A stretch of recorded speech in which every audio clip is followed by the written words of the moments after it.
Pretty powerful stuff right there. So let me give you a little background on this video. It came from a movie. It's called Cool Runnings. It's all about Jamaican bobsled team. And so Jamaicans are sprinters. I mean, they don't even have a winner over there. It's all the summer.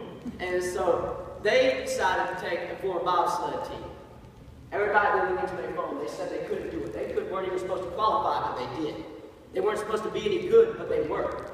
Yul Brynner, the guy that said he wanted to move to Buckingham Palace, he was a man with a plan. He had an ideal for what he wanted to be. He said, I want to take and live right here. This is my dream. This is what I'm going to go get. So he sat there, and he was one of the sprinters. There was an accident. He wasn't able to make the Olympics for sprinting. So he tried to make the bobsled. Well, he did it all so he could take and live in Buckingham Palace. Well, his friend Stonker points out to him, this is impossible. You can't live in Buckingham Palace. There's no way you're going to be able to do it. And so, then his friend Junior looks at him and goes, why not?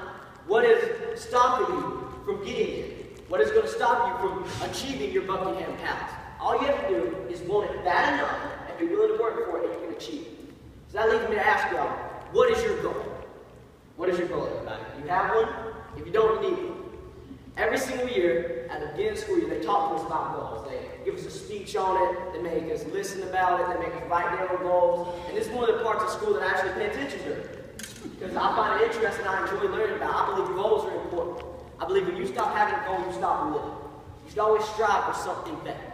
Whether your goal be to go out there and get that new college degree, to get the promotion, to make it through high school, to get a state championship, to be the best grandfather you can be, to improve this world, to make a difference. You will always have a goal, and you always have to go get it.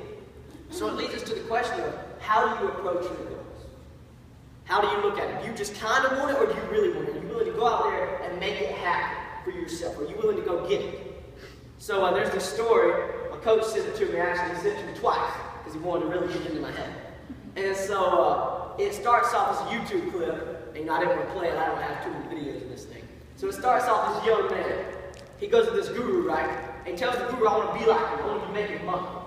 He goes, oh, so you want to be like me? You want to be successful? He said, yeah. He goes, how bad do you want it? Do you really want it? You just kind of, I want it real bad. He goes, if you want it, meet me tomorrow on the beach. Young man shows up the next day. He's ready to go. This is the morning. Ready to rock and roll. The old man asks him, he goes, are you ready for this? Are you sure you still want this? Is this what you want to do? He goes, yes, sir. I want to be successful. I want it really bad. You sure you really want this? He said, yeah. He goes, okay, I'm going out the door. So they go out there. They get about knee level. He's like, man, this old man's crazy. I want to be successful. I don't want to be the lifeguard. He's like, he's making money, but he's crazy. But he's making money. I'll follow him a little bit further. So get out here about the shoulder level. So they're sitting there at the shoulder level. And he's like, you know what, I'm done with this, I'm turning back. This man can't teach me anything, he's crazy. So he sits there, he's like, I thought you said you wanted to be successful. He goes, I do. He goes, okay, well, come out a little bit further. So they get out there, about mouth level, and the old man pulls him under. And he's holding him underneath the water. And the young man's fighting, he's struggling, he's fighting, he's trying to get back up. He's trying to make it, he's trying to survive. What happens? Right before he's about to pass out, the old man lifts him.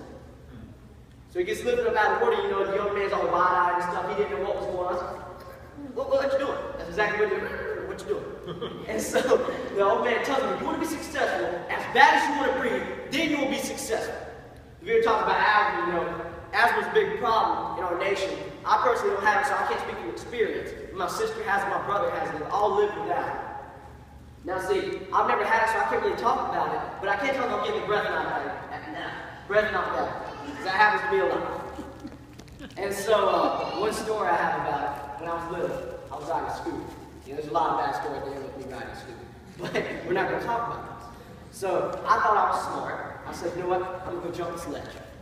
I want to jump up the back of the car, I flew up in the air, land straight on my back. I'm sitting there, I can't breathe. I'm just laying on the ground. I just sitting here struggling. Couldn't even make that noise. Couldn't get any sort of air going into my lungs.